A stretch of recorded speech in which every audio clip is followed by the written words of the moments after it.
no droids, there's no Raylos, no Ray Nobodies, no Disney Star Wars fans of any kind, unless you're Team Favreau, Team Filoni. Then you are actually a Star Wars fan.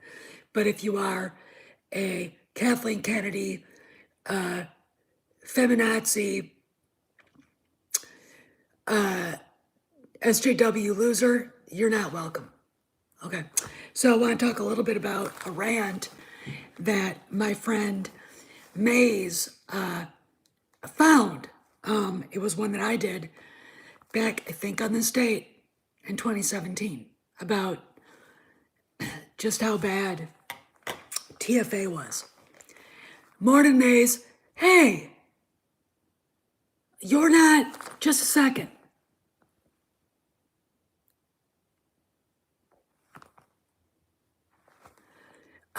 You lost your moderator's thing. So now you're back. Okay, let's see. Comment again, please. Anyway, it's really just, I watched it and it's got like 8,000 views. I mean, it was one of the bigger things I've done. And I am literally shocked at how right I was. Good, it's back, good. That's weird. That's really fucking weird. Mace has always been my one of my top moderators, him and Dave Pensack. YouTube, stop fucking with my friends, and stop fucking with me. It's really funny, but how right we were back then about how bad TFA really was. It really was a bad movie. I mean, you know, even bad movies make. Okay, all right, new computer. You know, and bad movies do make a lot of money. I mean, that's, people like cotton candy for the brain sometimes. But TFA wasn't even really cotton candy, it was just fucking garbage. Okay, so it's in the description. If you want to watch even a little bit of it, go watch it. Maybe Maze can dump the link in the chat. It got me thinking. I've said this before, I'll say it again. This shit's been going on for 4 years. I mean, that's when I started my channel 4 years ago. All right. I was close to 2,000 subscribers, and then YouTube took 400 away, and I'm starting to slowly but surely crawl back, thanks to Echo Base Network and Stephen Walton and Midnight's Edge and those guys. Thank you if you're watching. But we've been at this, I mean, and some have been at this since Disney bought Lucasfilm.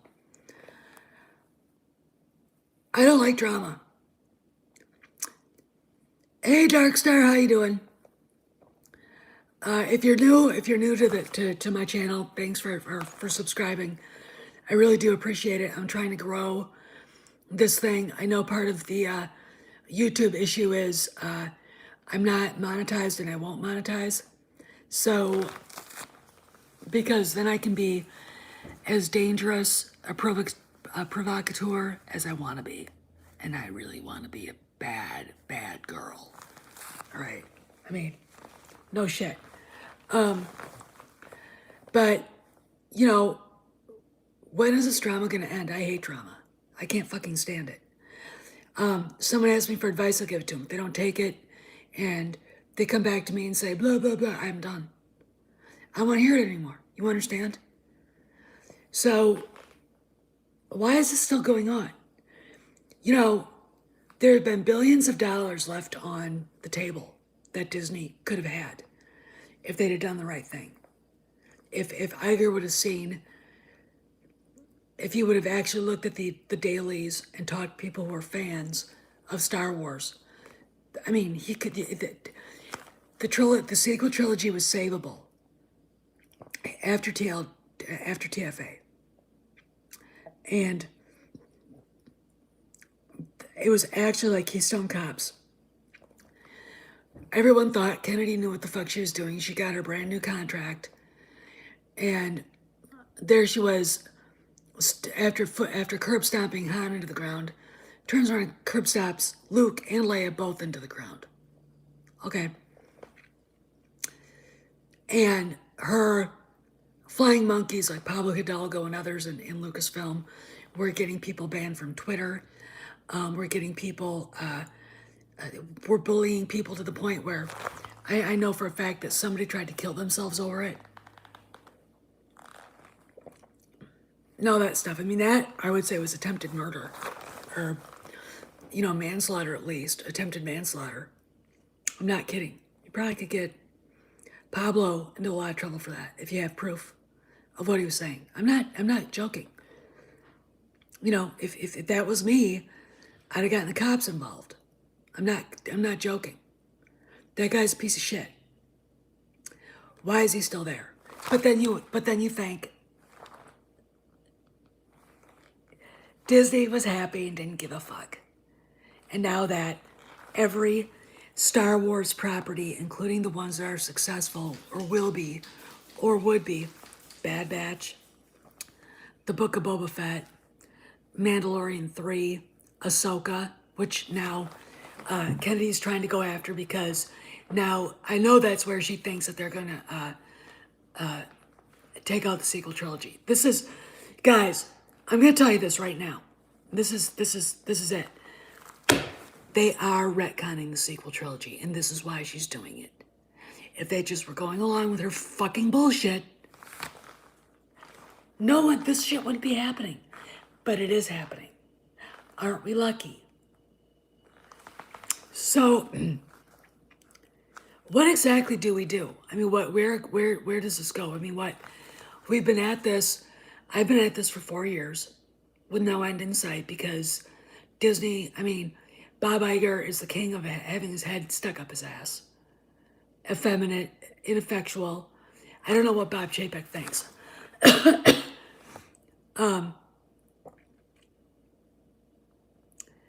I know Chapek mentioned only that there were going to be, the other thing he mentioned about movies, etc., was that they would only have they would have a very short run at the theaters. That's it. Yesterday.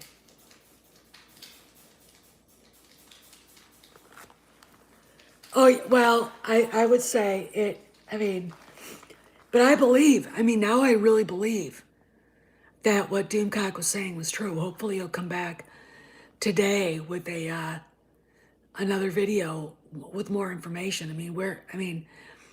Again, even back then, there were times that we were actually rolling with old info. That stuff about, all right, I'll give you an example.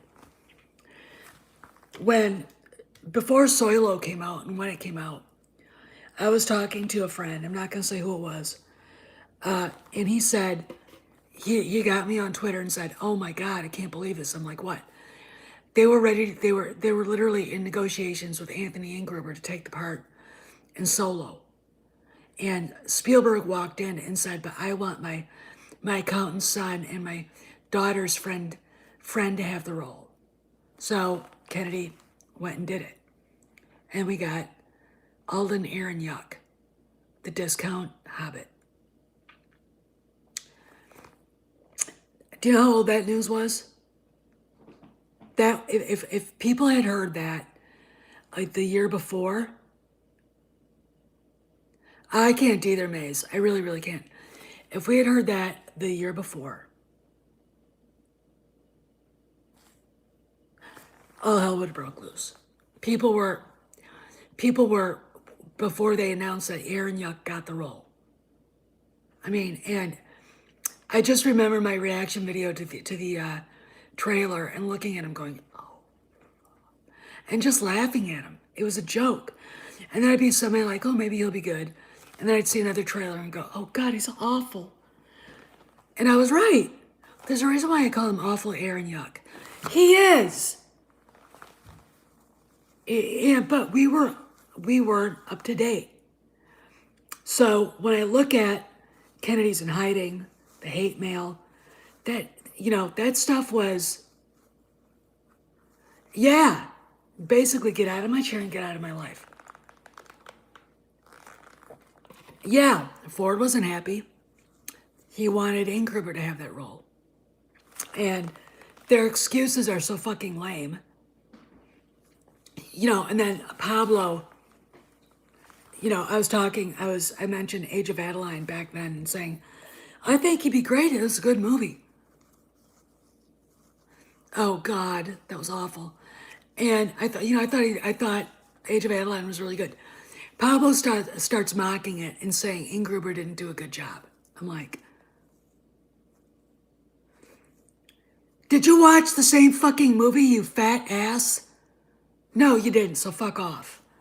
Obviously. I mean, fucker. You know, he's been the bane of our existence. Boss lady whom he goes crying to and sucks her toes has been the bane of our existence. I mean, it's time for it to end. It is time for Kennedy's era to end. It is time for the Jedi to rise and get rid of these people. Okay? It is not going to get better until not only she's gone, but whoever comes in gets to clean house. And the person that gets to do it is named Bob Iger. And I don't think he's man enough to do it. I would do it. I'd love to fire her ass. I would. I would love to have her walk into my office, full of her shit and saying, just looking at her going, you're fired.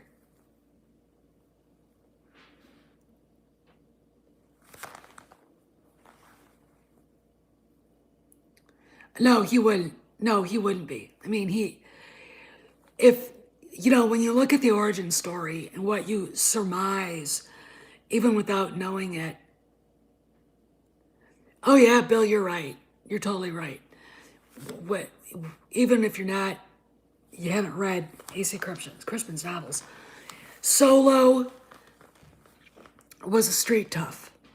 He didn't survive in that world or look beyond it without having these incredible survival instincts. You go look at the stories of the young cowboys in the Old West, Sammy Gravano, the guys that were mafia street toughs. These guys weren't idiots. They're very smart, actually. And really, their instincts are really, really natural. You know what I'm saying? There's something earthy about a character like that. And, a lot of those guys, like the guys who, all right, let's say like you've got a guy from Scotland or Ireland or Germany or Norway, Italy or France, and family, the family, he doesn't have anything. Grew up alone. Gets on a boat, comes to the United States, and builds a life for himself. That's kind of Han Solo too. A guy that I imagine that character observing, he's out looking to score, food. He's a 10-year-old kid. And he sees a family. And he sees a dad and this young wife who worships her husband and the kids and people respecting this guy. They're sitting at a table at an outdoor restaurant. Imagine. And Han thinking, I want to be like that. And of course you can't forget his relationship with the Wookiee Dulana. She was very instrumental in how I think he perceived the world. He was better than where he came from. And I'm going to tell you something about people like Kathleen Kennedy, Pablo Hidalgo, the SJWs that run around in purges in different Star Wars groups that, act like goddamn Adolf Hitlers. Okay, and they do. I'll say that if I want. YouTube, fuck off. Because that's what they are. A person can change. A person, it's not that they change their values, is they can change how they live. You grow up, you're hopeful, you see things you want, you have dreams. Life tends to crush those dreams. But there's a moment when, if you have the opportunity, that you can actually realize what you really wanted to be and who you thought you wanted to be all along, and you're actually able to do that. When I'm going to use Michael Franzese, I talk about him a lot. He was a capo regime for the Colombo family, got arrested through the RICO laws. Rudy Giuliani went after him, and spent, I think, 7, 8 years in prison. All right, got out. He changed his life around. Yep, you're right, Xenophet.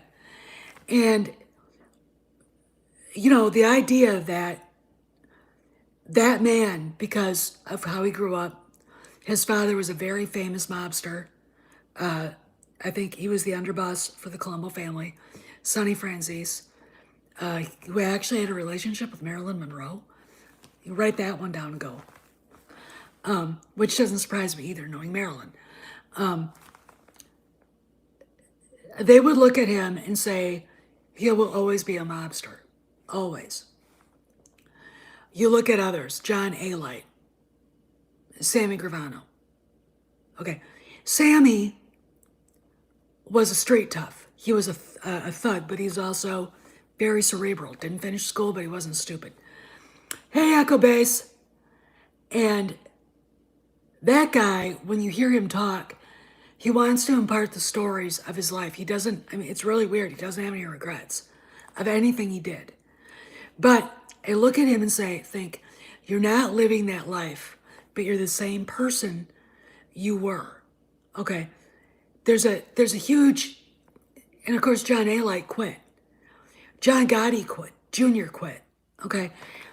You don't have to change your values to change your life. You understand?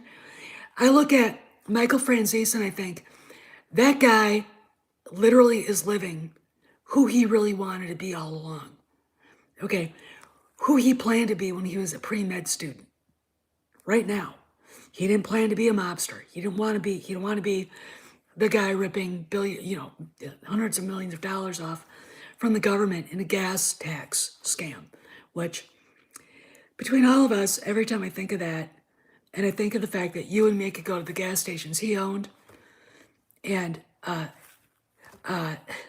fill up cheaper than others, I kind of go, hey, guy was on our side. I don't care. Because the government ain't on your side, okay? It's not, never has been, never will be. They're not here to help you. But and at least with those guys, you know who you were dealing with when you were dealing with one of them, okay? And that was on your decision, all right? With the government, you're fucked. There are times when that's the only thing you have to deal with. There aren't any other choices because they make it so there isn't a choice, okay? But the idea that people don't change is a left wing, that people can't change their stripes. Or in the movie First Night, oh God, that was such a stupid cut. Oh. I had a roommate that would watch that movie over and over and over again.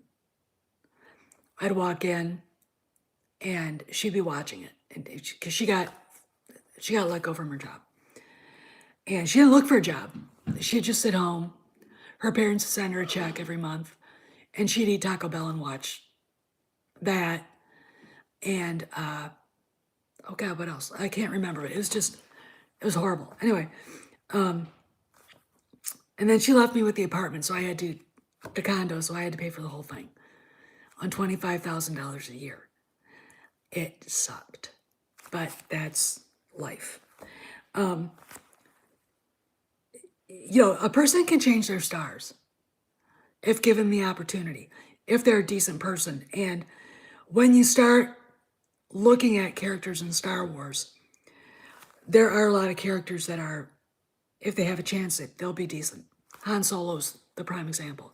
He's not a bad guy. At first, when you first meet him, you're like, oh God, who's this? And what do they get themselves into with this guy? But you realize that he's having a moral dilemma. Chewie's back talking to him about leaving. He's having a moral dilemma. You're not worried about Luke.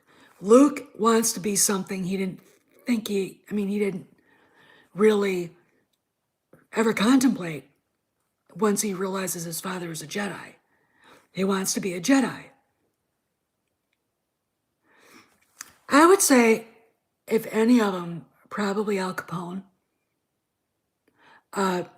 Definitely not Gambino, because Carlo Gambino looked like a little old man. I mean, he wore button-down sweaters and it's kind of low profile. And he was probably, I would say, the epitome of what they should be. John Gotti was not. He was like, get me on the cover of every goddamn magazine you can.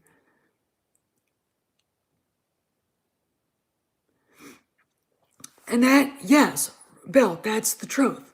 You've got Leia, already a hero. And her story is her journey dovetails with Solo's and with Luke's, but they're two different dovetails. I mean, one goes one way, one goes the other. And she's already a hero, so you're watching a young girl, a teenager, grow up into being a very vital adult woman, making adult female decisions. When you leave them at the end of Return of the Jedi, they're not done growing, because you don't stop gaining wisdom and character and personality, all the things that make a human an adult.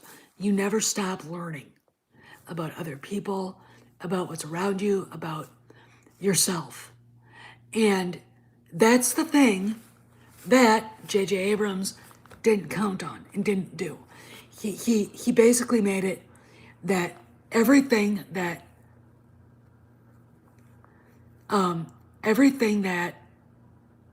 they experienced, Luke becoming something he never expected, realizing he had a gift that he was born with that he didn't realize he had.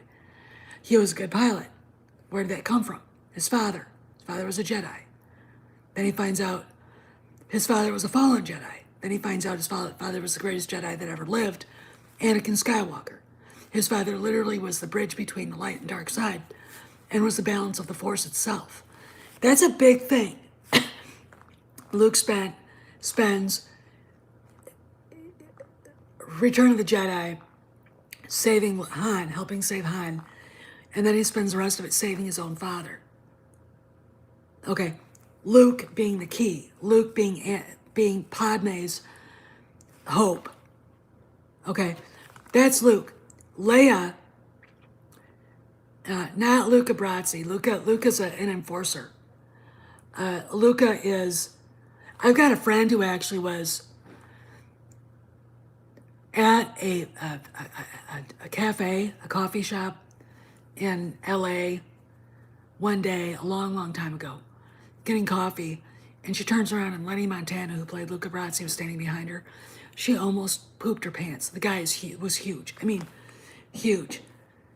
Yeah, I would think Al Capone, just because he was flashy, he was out there, he wore the pinky diamond ring, and now Gambino was a small, a little old man. If you see pictures of him, he didn't want the limelight. He didn't like that. Albert Anastasia, the Lord High Executioner, chairman of Murder Inc.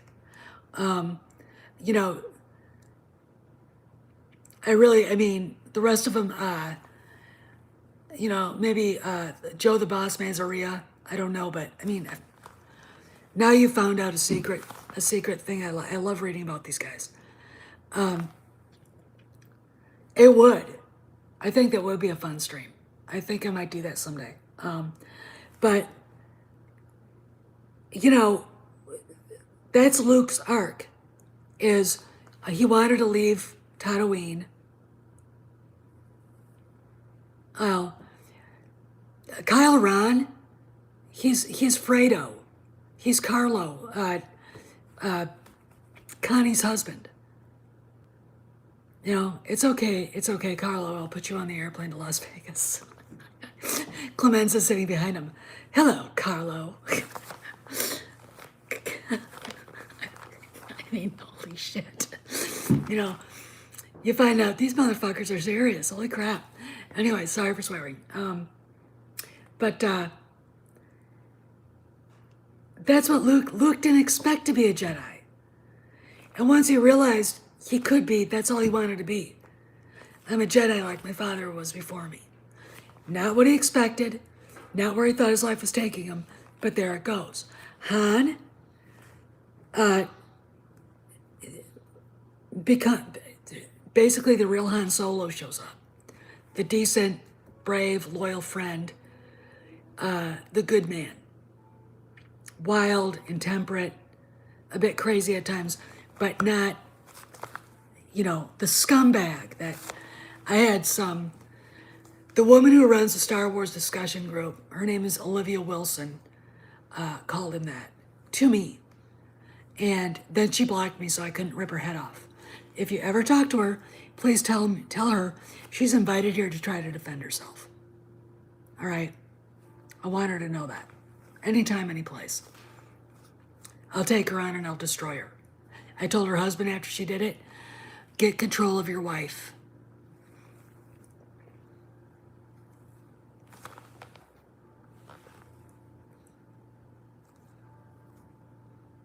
Yeah. Yeah, of course he can. Yeah. I mean, because first off, you know, and then of course you got Leia's growing up, going from being the leader and the teenager and the I think the cold ice princess, which Carrie played beautifully, to the warm, caring, loving woman who not only goes out and takes care of her man and saves her man, but helps him lead the assault on the shield generator. Okay. And she discovers things about herself too. That she has the gift. That her father was Anakin Skywalker. And what I hate about Claudia Gray, and I've said this before, is that she doesn't talk about Leia's feelings in any adult way about Anakin Skywalker. They're trying to hide it. That's childish bullshit.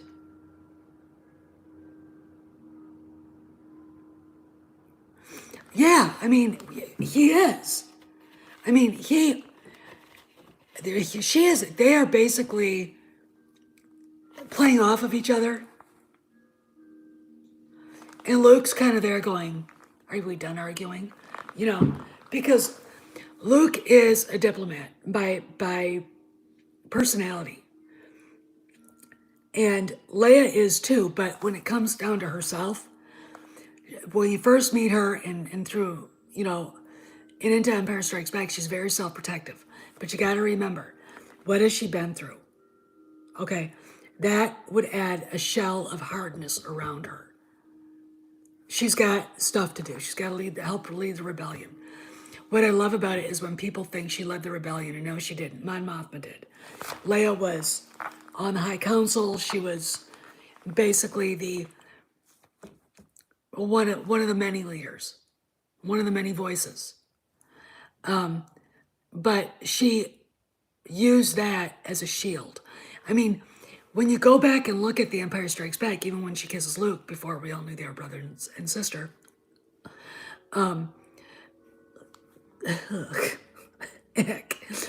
she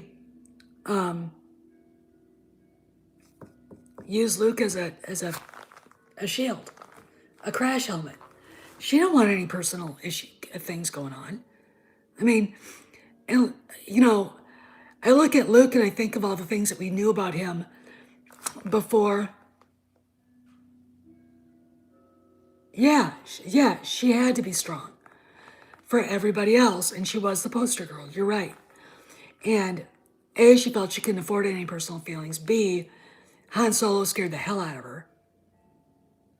Because her getting involved with him is a Could be a mistake. Could be something that is life altering. Could be a distraction. Could be very hurtful. And, everybody knows that that kind of romantic attachment is hurtful at times, even if you are together for the rest of your lives. There are times when you go through a lot of shit with each other.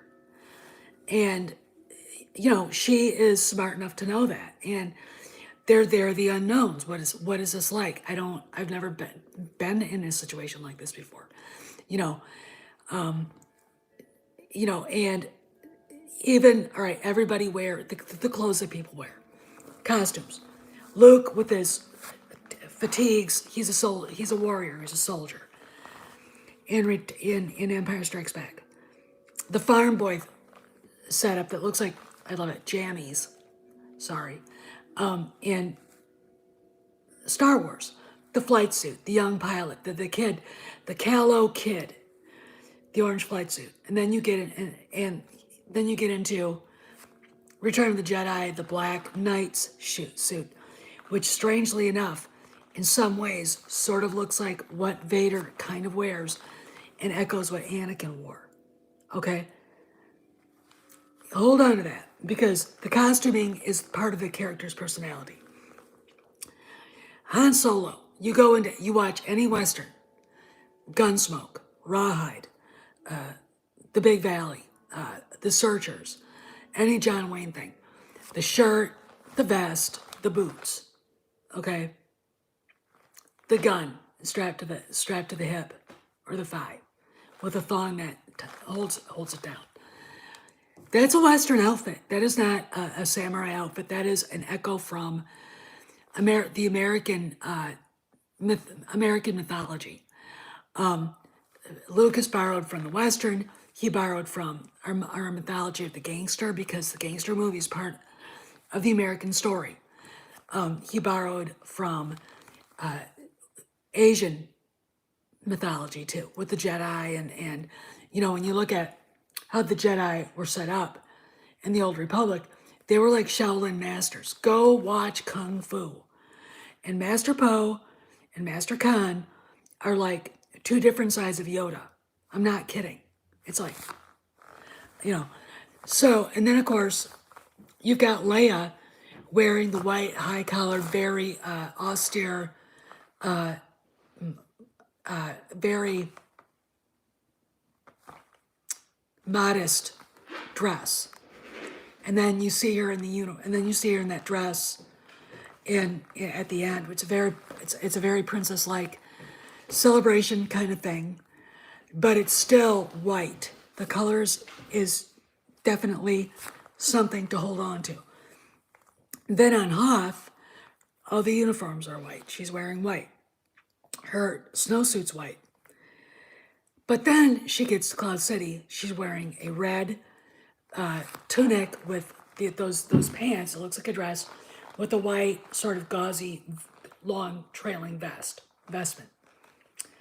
Back on the ship, when Lando and Chewie are going to Tatooine, she's wearing white again. Okay. It tells you a lot about what she's been through between the time that they finally escaped. They thought they escaped the Empire, and B, where she was that morning.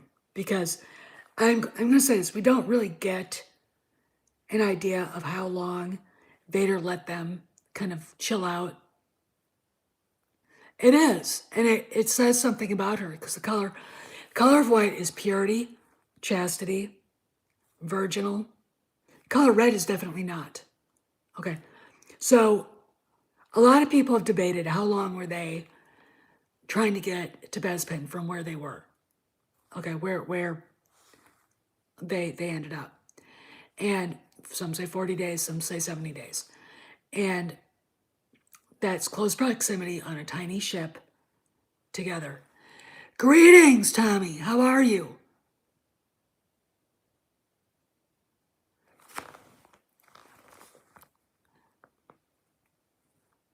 Yeah, I know.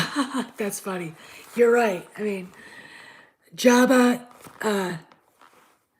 hey Chilean. Yeah, so she's wearing red. So what, I mean, you could use your imagination what happened. I know, it's really good. I'm really glad. I'm really glad. I want to get if Echo Base, if Nick or Coach or one of you guys, if you're listening, watching, I want to thank you guys because you guys have helped me out a lot. And I really want to see this thing grow because I really think that once this continued drama with Kathy, Saint Kathy of Satan's third level is over once and for all, this channel, every Star Wars channel is going to start getting good again, and then we can have fun. But what happened, we don't know. And you know, Ezio, and that's another good. You're right. You're right. Saint Kathy, you're right. It kind of looked like that, and maybe it was an echo of what Luke could become, or what he was supposed to be. And that's interesting too. What Luke was wearing on Tatooine. Anyway, how long was Luke on Dagobah? If you look at Dagobah as a Force Nexus planet, well, I would say about 40 days. I don't, you got to realize that Han souped the engines on that ship, the sublight engines, to be probably the fastest in the galaxy, probably dangerously fast. All right, they ran hot, and it would take them a good amount of time. So whatever happened between them moving off towards Bespin and landing, and like I would say, because I want to say this, we don't really know when Vader decided to pounce. I would say he probably gave him a night just to settle in so he could, you know, I would say Leia was skittish, Han was skittish, Chewie was skittish, and I would say that, you know, letting them settle in and feel like they were safe was probably Vader's plan, and it would have been, you know, you don't spring the trap right away. Okay, you don't, and it also give them a chance to kind of see what they were up to, and maybe they'd get some information about the Greater Rebellion. How long were they held by Vader? How long did this shit go on?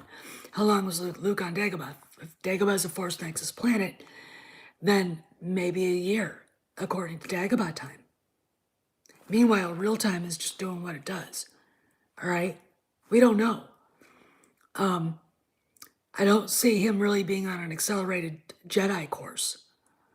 I mean, what, you know what I'm saying?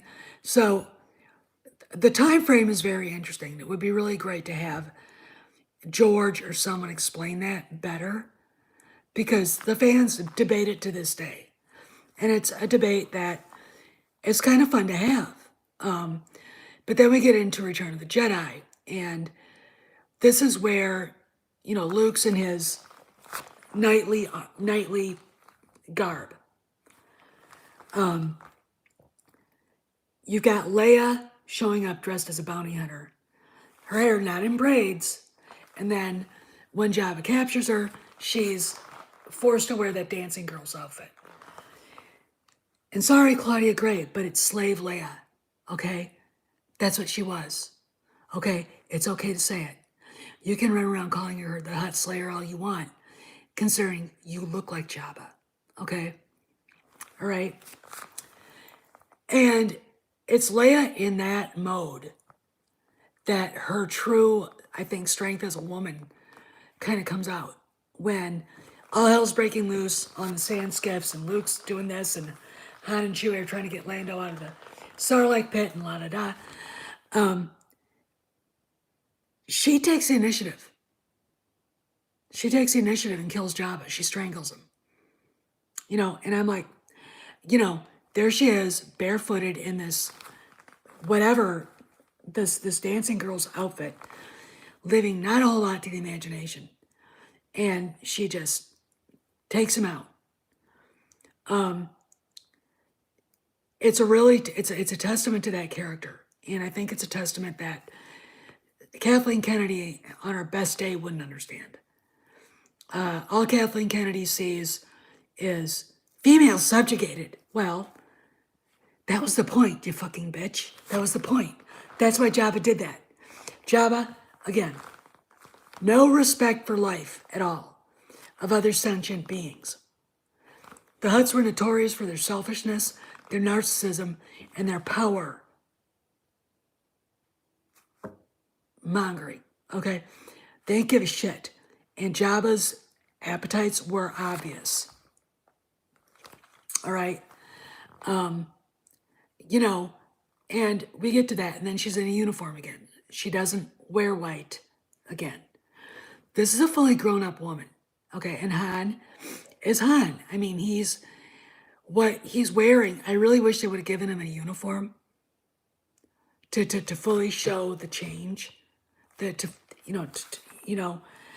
a great comic book picture of Harrison Ford as Han Solo in the uniform of an Alliance of a New Republic officer, and it's awesome.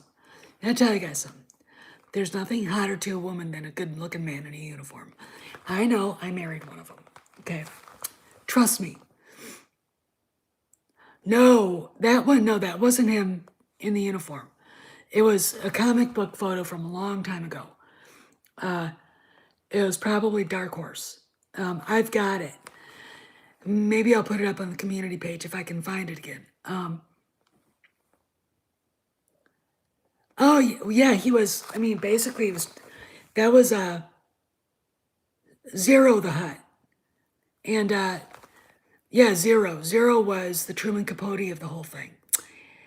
My father, and little shits at some nightclub on Coruscant. And I can't remember if it was Anakin that had to go get him. And then Jabba, and the one where Jabba sends Cade Bane to go rescue him.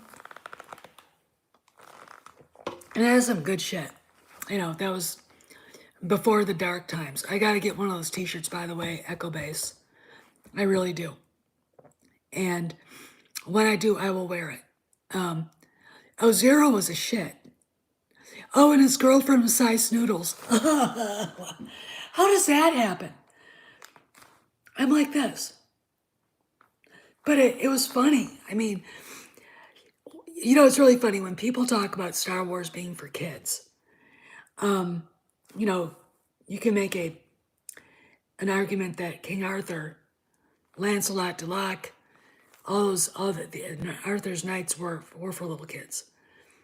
You could say that, the Greek myths.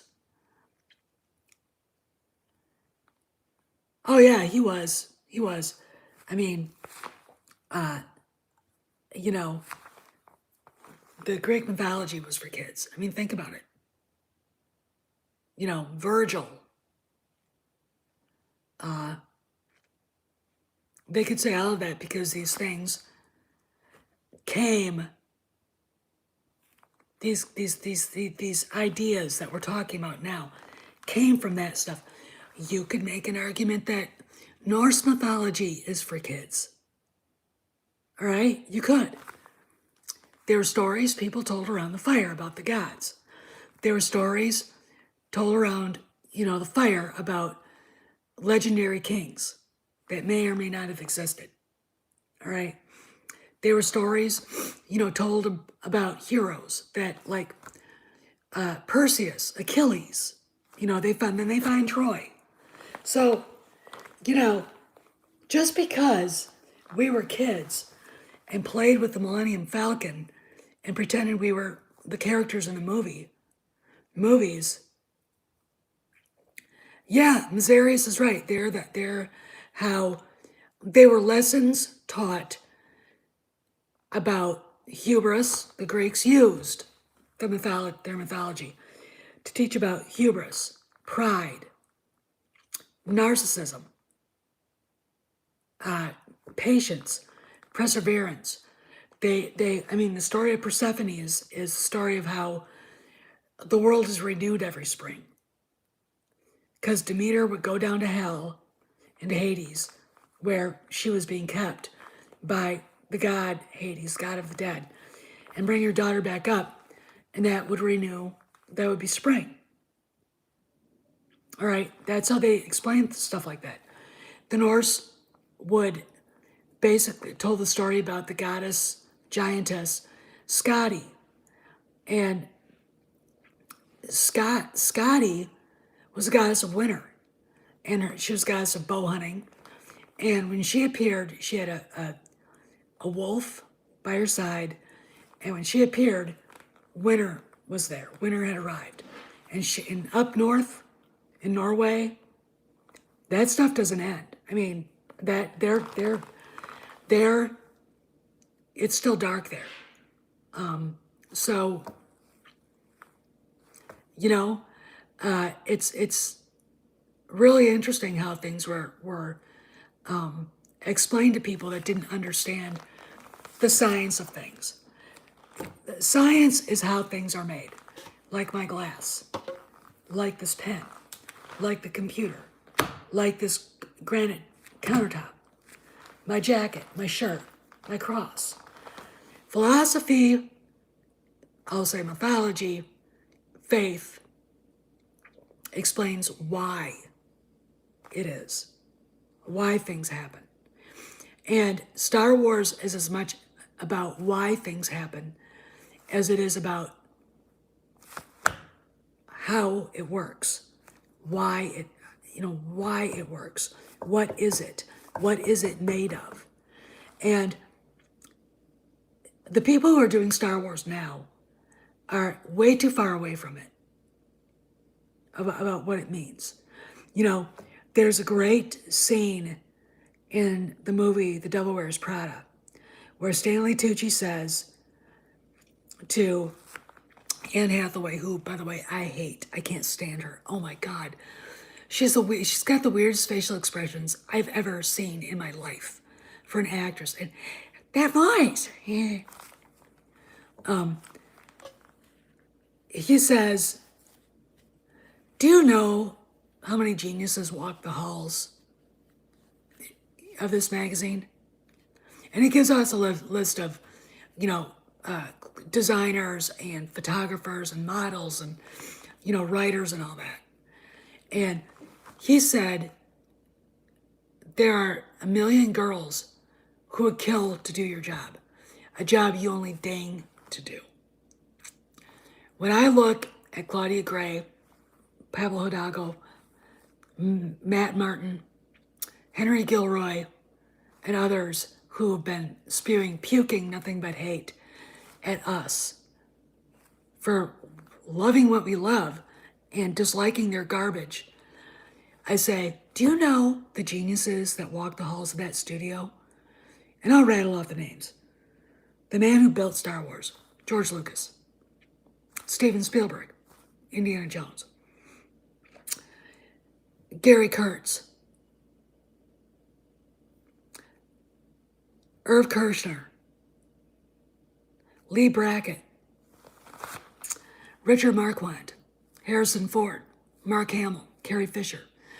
The names of people I can't remember that built the models, that filmed the special effects, that went and edited, like Marcia Lucas and other editors that helped make the movies and stories that we love. They created something that any one of us out there, me and you, any one of us, would kill to be working on. These people only deign to be part of it.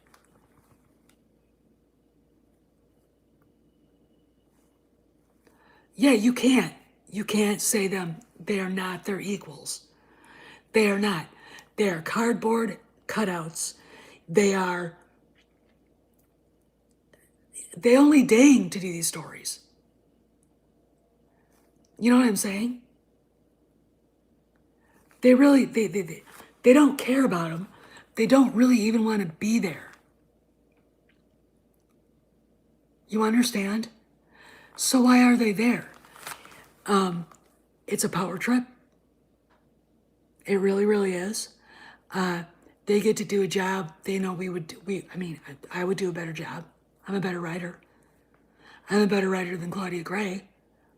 But the only reason why she's even there is so she can have Leox, whatever his name, Igeishi, ask about sex and Jedis, which is such a good thing for young people.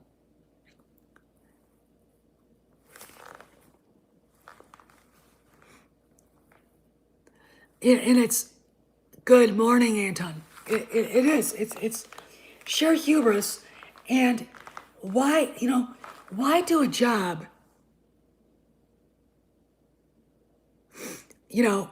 Dominique, I don't know what's going to happen next.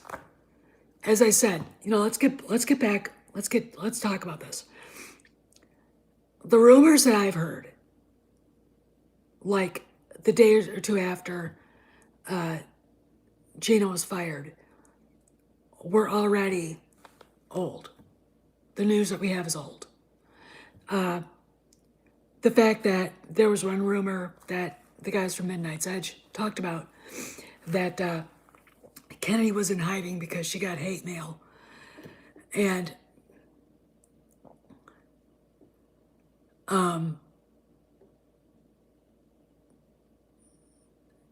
is bullshit.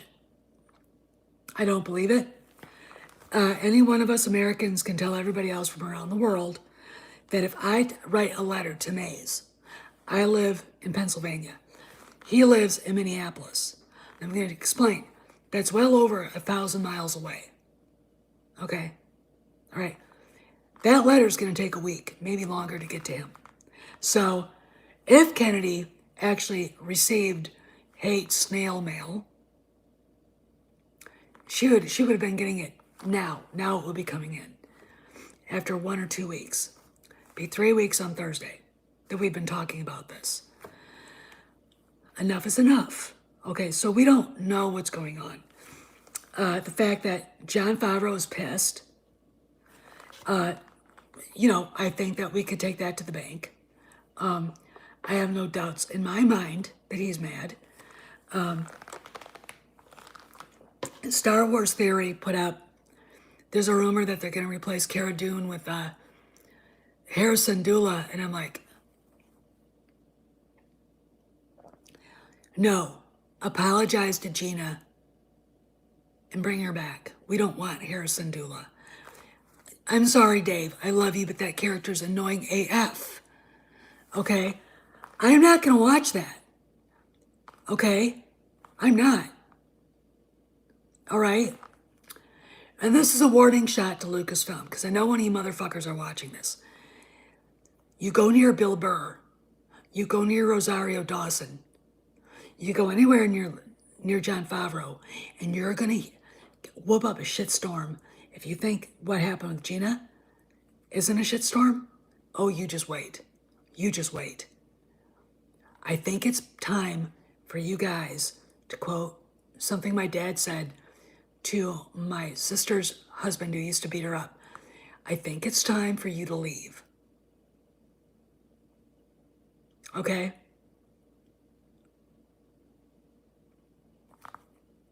Now do you understand? I think the party is over. And I'm going to explain this. Yes, Disney has a lot more to worry about. Sure they do. Go to other Disney channels that talk about other things. Kathleen Kennedy is smearing the entire fucking company. Okay? Everywhere you look, fire Kathleen Kennedy, the hashtag. It just boom, boom. It's exploding like fireworks everywhere. They can hide it, but you know damn well that that hashtag is probably the biggest one in the world right now. And I wouldn't doubt it at all. She's bringing the whole fucking company down. And I'm sorry. As much as I'm pissed off at Disney for letting this to go on, I don't like seeing American people out of work. I don't like seeing 100,000 people laid off. I don't like seeing an American brand shit on by an angry, skinny, bony ass bitch because she is a hubris-filled, angry, envious cow. Okay? Do I believe that she said she was going to burn it all down? Of course she did. I know she did. And I gotta tell you something else. And I want you to take this to other chats. That's okay, Anton. Don't worry about it. You brought that up, and I'm glad you did. I'll say this. Why does everybody think she's still the most powerful woman in Hollywood? Let's talk about this. She walks into Lucasfilm in 2012. Okay, with a reputation and laurels and accolades.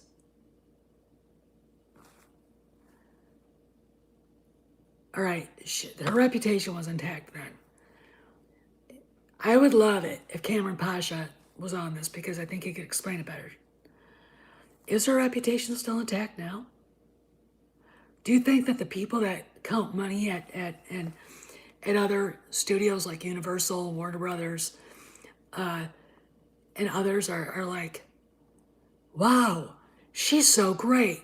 Look at her success she's had with Star Wars. No, it's not. Let's go through what we've heard. We know, this is a fact, Steven Spielberg walked away from directing Indiana Jones 5. He's still an executive producer. That doesn't say a whole lot. We all know what that means. Why? Rumor is, and I believe it, that he walked away from her after The Rise of Skywalker. All right. And I'll be right back. Goes my nose again. It's always good for a laugh. And I believe that it was because of what she did to Lucas. It was because of her failures with The Rise of Skywalker. And I'm sure that when that movie came out and look, it made $1 billion. It was successful. We all know the difference between gross box office and net box office. I don't have to explain it. If I have to explain it, you're somebody that lives in mommy's basement. Or, you have somebody else cut your meat at the table. Okay? I'm not going to explain it again. If you look at how much it costs to make, how much your reshoots cost, it probably didn't make any money. Solo lost $250 million, maybe more. TLJ, I don't think it made $200 million. Rogue One made about $1 billion or so. And I think it probably made, I'll say about $300 million or so.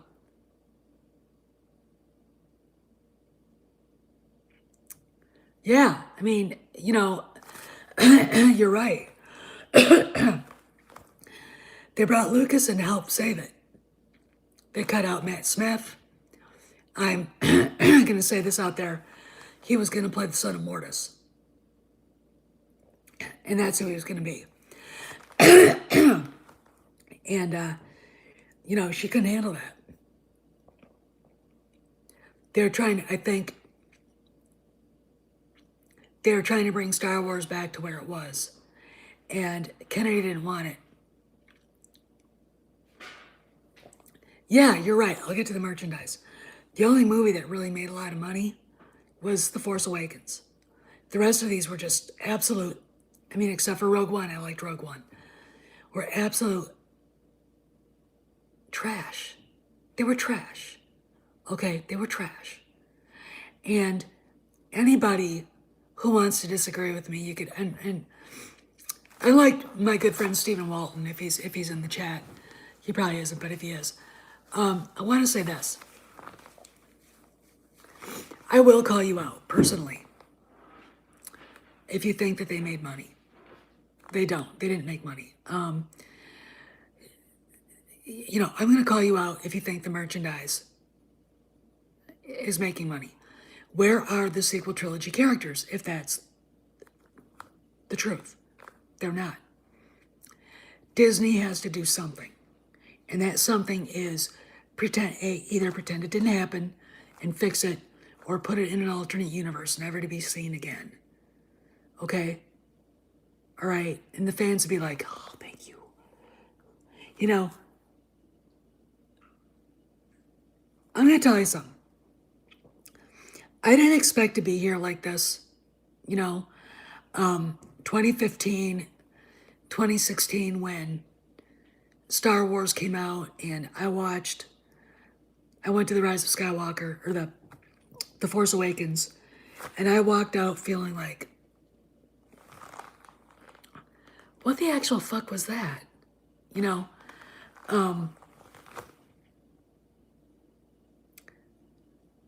want to say that I knew there was something wrong. I knew there's something not right. I knew there was something that needed to be fixed. And, hey, Tommy, of course she's a nihilist.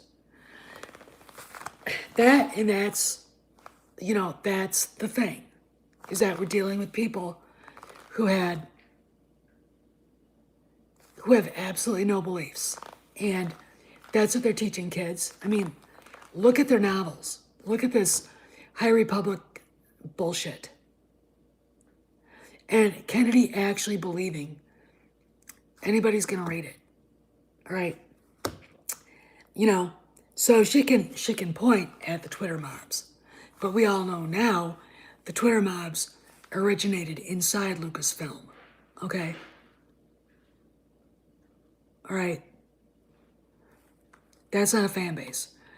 Look at YouTube. Look at Facebook. Look at Instagram.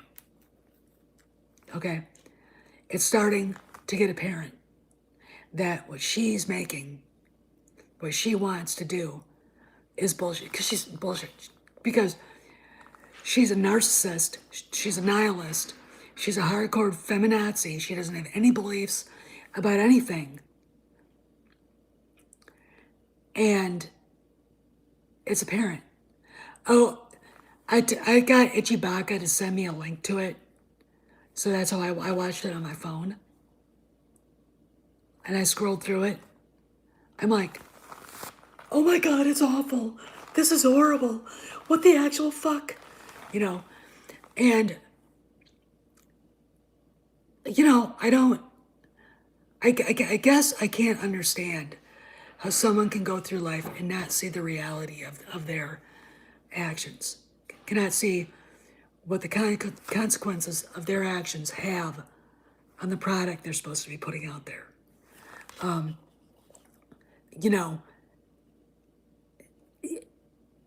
I honestly, I don't understand that. I don't understand, and again, and I'm going to argue I will argue with one of the guys at Midnight's Edge. Kathleen Kennedy isn't the powerful woman in Hollywood that people still think she is. So stop saying that. I mean, anybody who actually believes that other people outside of Lucasfilm, like Kevin Feige, aren't saying she's smearing Marvel. People are asking why. I mean, it's everywhere. Aren't saying her lack of success. And not, taking her seriously anymore. You're only as good as your last movie, I think. Okay? And you might have a hell of a resume. But when your resume is connected to Spielberg and Lucas and Zemeckis and Eastwood and John Milius, etc., you're going to have a big resume. Were you really that successful? No. Look at what she's done on her own. From the Kennedy Marshall Company putting out Noises Off. Again, go look that movie up. Go look at the reviews. It was awful. Okay? They had a good cast. I mean, Michael Caine and Christopher Reeve, holy crap. They had a good crew, good director. And Kennedy and her husband just tore it to pieces. Okay. And I like Frank Marshall. Okay. I don't think he deserves this. I think he's an innocent bystander in all this. I don't see how he has any control over what that bitch does. I mean it. Yeah, Roger Rabbit. I mean, it's like, you know, I'm literally like, something's got to give here. And I really think something is going to happen, hopefully between now and, or what'd you say? You're right. If she was so powerful and so great at her job, why would there be a need for propaganda? Why would they feel the need to use fake bot accounts to trend fire Gina Carano on Twitter and then pretend like that's where all the fans are? And they're not. I mean, you got fake bot accounts and crazy, Adam Driver obsessed, middle-aged, sexless bitches and crazy teenagers who don't know what the fuck they're talking about. They're brain dead morons who really, we do need to open up the mental hospitals and throw every one of them in. I mean, look at what she's enabled. Driver gets stalked, his wife gets threatened, his baby gets threatened, he gets threatened, Daisy gets threatened. They show up to his house, they show up to her house. I'm literally like, and she doesn't care. Kennedy doesn't care. Hell, if something bad happened to somebody because of the Raylos, they'd use that for PR.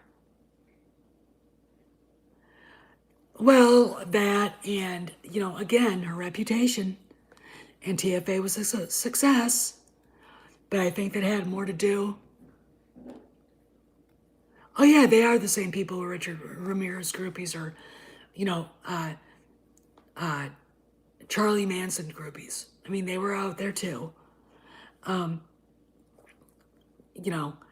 But Ted Bundy, oh God.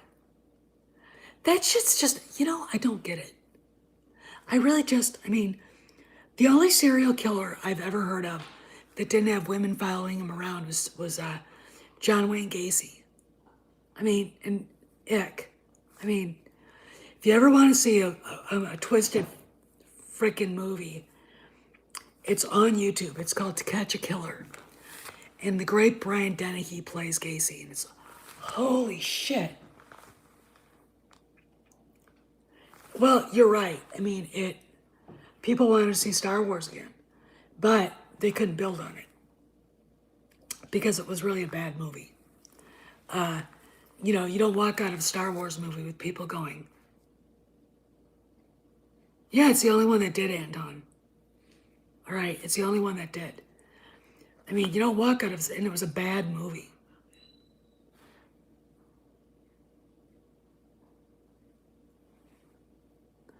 But if you want to see a good show, it's on here. It's called To Catch a Killer. Brian Dennehy plays Gacy. Michael Riley, who was great, plays the detective that actually gets him. And there's some great actors in this. There's a guy.